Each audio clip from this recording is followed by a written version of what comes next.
عمر كمال طلع من يومين 3 تقريبًا على صفحته على الفيسبوك، بيقول للناس مستكترة عليَّ النعمة وإن أنا كافحت وعانيت وشقيت علشان أوصل للمرحلة اللي أنا فيها ديّة ونزّل فيديو بصراحة مصر بحالها تعاطفت معاه، والناس بحالها كانت هتدمع وتقول يا عيني ويا حرام وهو شقى فعلًا وإزاي ولكل مجتهد نصيب على حسب كلامه، واشمعنى أنا ومش اشمعنى أنا وقال كلام كتير الناس 80% من الشعب المصري أو من العالم العربي كله تعاطف معاه وقال له ناس صعبت علقاه وفي ناس دمّقت كمان والسوشيال ميديا كلّها اتقلبت عليه.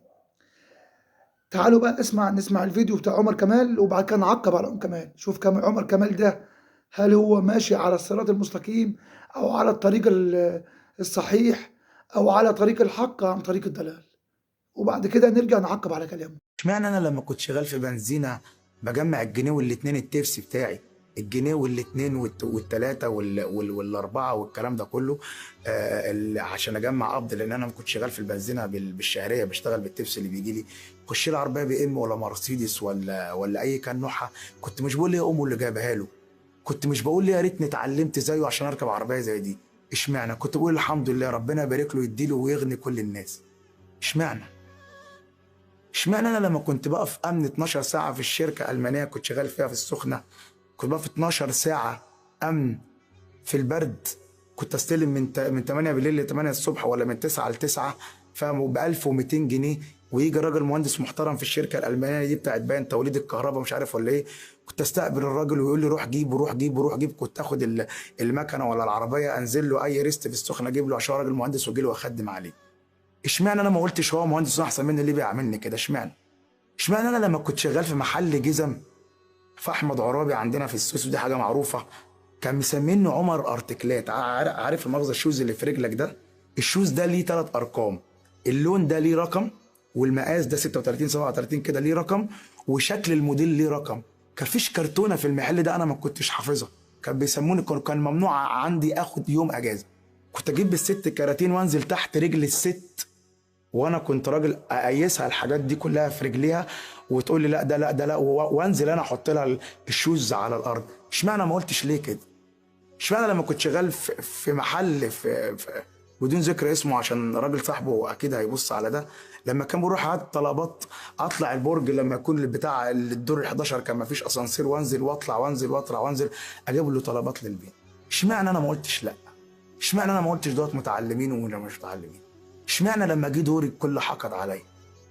اشمعنى لما ربنا انا اداني حاجه قالوا اشمعنى ليه؟ الدنيا ما بتحبش الكسلان، الدنيا ما بتحبش اللي بيندب حظه ليل نهار. انا كانت تخش لي عربيه داخل يفول، كنت اقول له يا باشا انا فاتحين مغسله جديده والله مستعجل معلش ده ربع ساعه على طول وهنشف لك، كنت اخليه يفول ويروح يغسل. اللي كان جاي يغير عندي البرواز الازاز بتاعه اللي اتكسر، كنت اخليه ياخد بروازين تاني غيره ويشتري بروازين عليه. لو واحده داخله تاخد مؤاخذه في الكلمه شبشب ولا تاخد صندل ولا تاخد جزمه، كنت خليها تاخد حاجتين كمان. طول عمري بصرف حالي.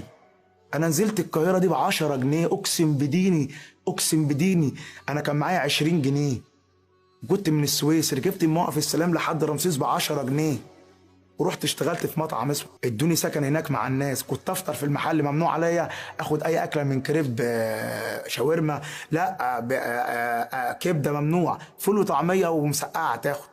كنت بشتغل كاشير من 12 ل 8 ب 300 جنيه، اكل في المحل وانا ماشي الصبح اخد الاكل معايا، اصحى الساعه 4 يكون الورديه اللي جايه بتاعت الساعه 4 تجيب لنا معاها اكل فول وطعميه والكلام ده كله لحد بالليل ما انا اروح. صرفت حالي ومشيت في الدنيا وفهمت الدنيا ماشيه ازاي. قالوا لك بيقلد فؤاد، اصل مش بيقلد فؤاد، اصل مش عارف ايه، خرجت من فؤاد ودخلت على المهرجانات وغنيت ودخلت في وسط الدنيا ووسط الحياه عشان انا ماشي حالي. هقعد احط ايدي على خدي واقول الشهاده ما نفعتنيش؟ مش هتاكل ولا تشرب في الدنيا دي. اه طبعا اللي ينكش هو اللي هياكل، واللي هيدق لها هو اللي هياكل. اللي يقعد يندب حظه ويكتب بوستات يقول لك اصل انا نفسي في 5 مليون جنيه، اصل انا مين يا لا ان مش عارف ايه، يا جماعه اصل 5 مليون جنيه تعمل كام سنه سجن؟ خليك انت اقعد اكتب وسيب لنا احنا الشغل والشارع والحركه. ربنا سبحانه وتعالى مش دعوه بالدولار بكام، ربنا ملوش دعوه النهارده ده بكام ولا ده ربنا دعوه ده ب9. وربنا عادل جدا، بيحط كل واحد في مكانه الطبيعي. وخلقنا بعضكم فوق بعض درجات، كل الناس درجات. انت بقى في انهي درجه ربنا هو اللي حطك. انا كنت تحت وتحت قوي، يا ريت كنت اعرف الصفر ده فين عشان ابدا منه، ما كانش فيه صفر اصلا. وربنا حطني في حته، وفي ناس تانية فوق يا ربنا حاططها في حته، وربنا حاطط دول في حته. انا في اي حال بقول الحمد لله. اظن انت شفتوا الفيديو كده، شفتوا كميه الشفقه اللي بيتكلم بيها وكميه الحزن اللي في عينيه وتعاطف الناس كلها معاه وصراحه صعب عليا بصراحه، والله العظيم صعب عليا جدا.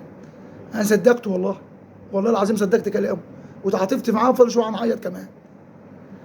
لا بقى تعالى هنقول لك التركايه فين والقصه فين ونعقب على كلامه واحده واحده. ما هو مش عشان خاطر شويه كلام مرتب مع حبه موسيقى حزينه تخليك تمصمص شفايفك وتقول عنده حق. مين قال لك ان عنده حق؟ عامل البنزيمه اللي بيشتغل وبالتبس وفرد الامن اللي بيشتغل اكتر من 12 ساعه وبياع في محل سوجات احسن مليون مره منك، لان على الاقل بينام ومش قاعد يسال نفسه وهو نايم يقول الفلوس دي حلال ولا حرام، لانه متاكد مليون مره ان هي حلال. متاكد مليون مره ان هي حلال، شغال بيكافح الراجل وبحلال ربنا الحلال بين والحرام بين. فانت حضرتك ايه اخبارك في الشغل اللي انت فيه؟ انا واثق مليون مره ان انت بتنام وبتحط راسك على المخده وانت بتفكر ان هل انا شغال حرام ولا حلال، وبتدور على اي حد يقول لك انت حلال واستمر. لكن اللي انت شغال فيه ده حرام، وانت عارف انه حرام، وان جواك من جوا نفسك تبطل ونفسك تلاقي شغلانه حلال. حتى ربنا بيقول في كتابه العزيز: هل يستوي الذين يعلمون والذين لا يعلمون؟ اللي انت بتعمله ده مش العلم اللي قال عليه. انت فاهم وجهة نظري كويس؟ ركز في الكلام اللي انت بتقوله. مين قال لك ان السعي في الدنيا وانك عشان ما تبقاش كسلان انك تعمل اي حاجة عشان تحسن من مستواك؟ على كده بقى الحرامي والنصاب بيسعوا برضه في الدنيا ومش كسلانين برضه، وبيشغلوا دماغهم على حسب كلامك وعلى حسب المعادلة اللي انت بتتكلم فيها. الشباب مش بتحسدك يا فنان، الشباب بتقول هو فلان بيعمل ايه عشان ياخد الفلوس دي كلها، ايه القيمة اللي حضرتك بتقدمها عشان تعمل الفلوس دي كلها؟ انت فاهم وجهة نظري؟ محدش بيحسدك على اللي انت فيه. الناس بتقول او الشباب بتقول او طلبة المدارس بتقول ايه القيمة اللي هو بيقدمها عشان يعمل الفلوس دي كلها. انت حضرتك نزلت انت وحمو بيكا وانت وحسن شاكوش وصورتوا عملتوا كليب وصورتوا في ريح 3 عربيات، بسم الله ما شاء الله، ربنا يزيدك، ربنا يزيدك في الحلال. ونمر باساميكوا، الناس بحالها اشمئزت والناس بحالها جالها نفور، طلبة المدارس وحتى الناس المتعلمة والدكاترة. انا في ناس بتقول انا اتعلمت وكافحت وابويا دخلني كلية طب عشان خاطر نوصل لحاجة كويسة. انت وصلت من مفيش. انت فاهم كلامي كويس؟ هنا بقى الاختلاف، هنا قيمة العمل اللي احنا نقصده، هنا قيمة العمل اللي احنا نقصده. عمرك شفت حد بيحسد دكتور او مهندس او اي شغلانة شريفة؟ مع حد، لانه بصراحة كافح ووصل. انت شايف حضرتك ان دي كفاح؟ اللي انت عملته ده كفاح؟ عمرك شفت حد بيقول اشمعنى الدكتور الفلاني او المهندس الفلاني او التاجر الفلاني غني واحنا لا؟ عشان ببساطة شايفينهم انهم لهم قيمة وبيفيدوا دينهم ومجتمعهم. لكن مع احترامي، انت واللي شبهك سرقتوا عقول الشباب، سرقتوا عقول شباب صغير، شايفين ان عشان ابقى غني ابقى تافه واقول اي كلام عشان اوصل واعمل فلوس، نقول اي حاجه واعمل اي حاجه. وانت حضرتك بتقول لي انا بسعى وبتحرك؟ فين السعي؟ كل من سعى في الضلال، كل من سعى في الحرام فسعيه مردود ليه؟ ربنا هيحاسبه، ربنا هيحاسبه عليهم.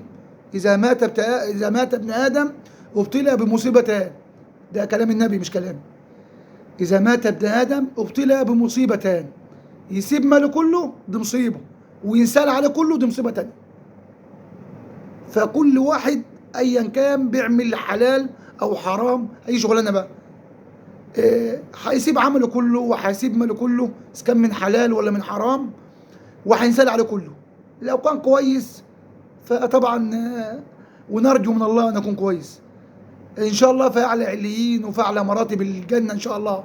واذا كان مش كويس، واعوذ بالله ان يكون مش كويس، فالجنب التاني ديت ربنا يكفينا شره. فدي النقطه اللي عاوز اوصلها لك، والنقطه اللي انا برد عليك على كلامك. انت بتقول لي بتسعى فين بتتحرك فين؟ انت مصدق نفسك؟ طب بالله عليك انت مقتنع بالكلام ده؟ احنا هنضحكوا على بعض؟ انت مسمى حضرتك اللي انت بتعمله ده سعي وعمل تؤجر عليه؟ طب انا ممكن اسالك سؤال، اذا انت اسالك سؤال واستفتي قلبك، استفتي قلبك بعد ما اسالك السؤال ده، اذا انت مت على هذا العمل، هل حسن خاتمه ام سوء خاتمه؟ اذا انت مت هذا العمل على مسرح بتغني بتقول اي كلام كده وخلاص زي ما بيشوفوك يعني، هذا كعمل وهذا الكلام اللي انت بتقوله يكتب في صحيفه الحسنات ام في السيئات؟ وانت هترد على نفسك بقى، سيبك مني بقى، سيبك من كلامي. العمل اللي انت بتعمله ده يكتب في صحيفه الحسنات ام يكتب في صحيفه السيئات؟ ولو لقيت رد اكيد طبعا ردك هياخدك في حته تانيه خالص، وانا واثق ان ردك هياخدك في حته تانيه خالص. اخر كلامي، مش هينفع ادعي لك يا فنان واقول لك ربنا يبارك لك، لكن هقول لك ربنا يتوب عليك ويتوب علينا ويرزقنا من الحلال، وربنا يرزقنا الهدايه ويحسن ختامنا يا رب جميعا. فدي اللي انا كنت عاوز اوصله لك، وكنت عاوز ارد على كلامك فيه. فيا رب يكون الرساله وصلتك، ويا رب تكون الرساله وصلت لاي حد يشوف الفيديو بتاعي ويستفاد منه يعني. السلام عليكم ورحمه الله وبركاته.